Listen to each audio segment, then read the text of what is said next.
Pan India లెవెల్లో అత్యధిక following ఉన్న హీరోయిన్లలో తృప్తి డిమ్రీ ఒకరు. ఇండస్ట్రీలోకి నటిగా అడుగుపెట్టి దశాబ్దం కావస్తున్నా ఇప్పుడిప్పుడే హీరోయిన్గా క్రేజ్ సొంతం చేసుకుంది. గతేడాది విడుదలైన యానిమల్ సినిమాతో తృప్తి కెరీర్ ఒక్కసారిగా మారిపోయింది.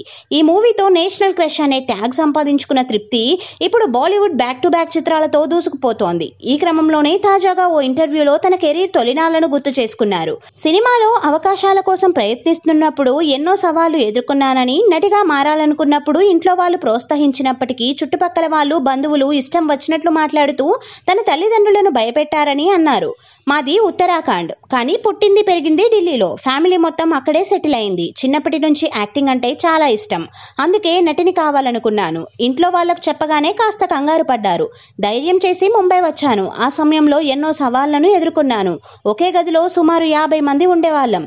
ప్రతిరోజు పని కోసం అనేక ప్రయత్నాలు చేసేదాన్ని. చేతిలో అవకాశాలు లేక బాధపడిన క్షణాలు కూడా ఉన్నాయి. కొన్ని సందర్భాల్లో నమ్మకం కూడా కోల్పోయా. ఎన్ని ఇబ్బందులు వచ్చినా తట్టుకోవాలని నిర్ణయించుకున్నాను. కానీ ఇంటికి తిరిగి వెళ్ళొద్దు అనుకున్నాను. చివరకు లైలా మజ్ను సినిమాలో అవకాశం వచ్చింది. తొలి చిత్రంతోనే మంచి రెస్పాన్స్ వచ్చింది అంటూ చెప్పుకొచ్చింది. కానీ నేను ముంబైకి వచ్చిన సమయంలో చాలా మంది నా గురించి, నా తల్లిదండ్రులకు చెడుగా చెప్పారు. మీ అమ్మాయిని ఎందుకు పంపించావు? సినిమా ప్రపంచం మంచిది కాదు. ఆమె చెడు అలవాట్లకు బానిస అవుతుంది. పెళ్లి చేసుకోదు. ఆమెను పెళ్లి చేసుకోవడానికి ఎవరూ ముందుకు రారు అని చెప్పారు. మొదట్లో నా ఫ్యామిలీ భయపడింది, కానీ లైలా మజ్ను సినిమా తర్వాత సంతోషించారు అని చెప్పుకొచ్చింది.